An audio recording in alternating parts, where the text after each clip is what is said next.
ഇന്ന് ഹാജൂസിന് 2 എക്സാം ആട്ടുള്ളത്. രാവിലെ ഉച്ചയ്ക്ക് എക്സാം ഉണ്ട്. രാവിലെ ഹിന്ദിയും മലയാളവും ആട്ടായിരുന്നു എക്സാം. അപ്പം ഇന്നലെ പറഞ്ഞിട്ടുണ്ടായിരുന്നു എനിക്ക് ചോറ് വേണ്ട, കഴിക്കാനായിട്ട് താമസിക്കും, എക്സാം ഉള്ളതല്ലേ. അത് ഞാൻ പറഞ്ഞു ചോറ് കഴിച്ചാൽ മതി, ചോറ് കഴിച്ചാൽ എനർജി കിട്ടത്തോളം എന്നൊക്കെ പറഞ്ഞ് ചോറ് തന്നെ കൊടുത്തു വിട്ടു കേട്ടോ. അപ്പോൾ മീൻകറിയൊന്നും ആൾക്ക് അത്ര ഇഷ്ടമല്ല, കൊണ്ടുപോകാനായിട്ട് ഇഷ്ടമാണ്. പിന്നെ എന്നാലും സ്കൂളിൽ കൊണ്ടുപോകുമ്പോഴത്തേക്കിന് ഇതൊക്കെയാട്ടോ ഇഷ്ടം. അപ്പോൾ അതുകൊണ്ട് ഇഷ്ടമുള്ള കിഴങ്ങൊന്ന് ഫ്രൈ ചെയ്തെടുത്തിട്ടുണ്ട്. പിന്നെ ഞാൻ ചമ്മന്തി അരച്ചു, പിന്നെ ഒരു നാരങ്ങ അച്ചാറും വെച്ചെടുത്തിട്ടുണ്ട്. പിന്നെ ഈ ചോറ് കഴിക്കാനായിട്ട് ഭയങ്കര പാടാട്ടോ. വീട്ടിൽ നിന്നാലൊന്നും ചോറ് കഴിക്കത്തില്ല.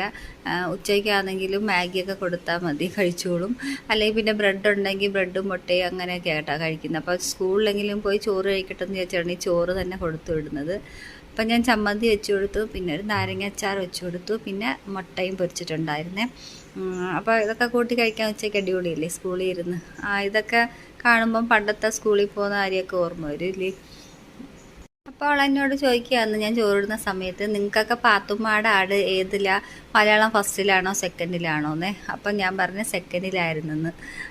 അപ്പം ഞാൻ പറയുന്നത് എന്താ, ഞങ്ങൾക്ക് മലയാളം ഫസ്റ്റിലെന്ന്. അപ്പം അങ്ങനെയൊക്കെ പറഞ്ഞ് സെറ്റാക്കി അവളെ വിട്ട് കേട്ടോ.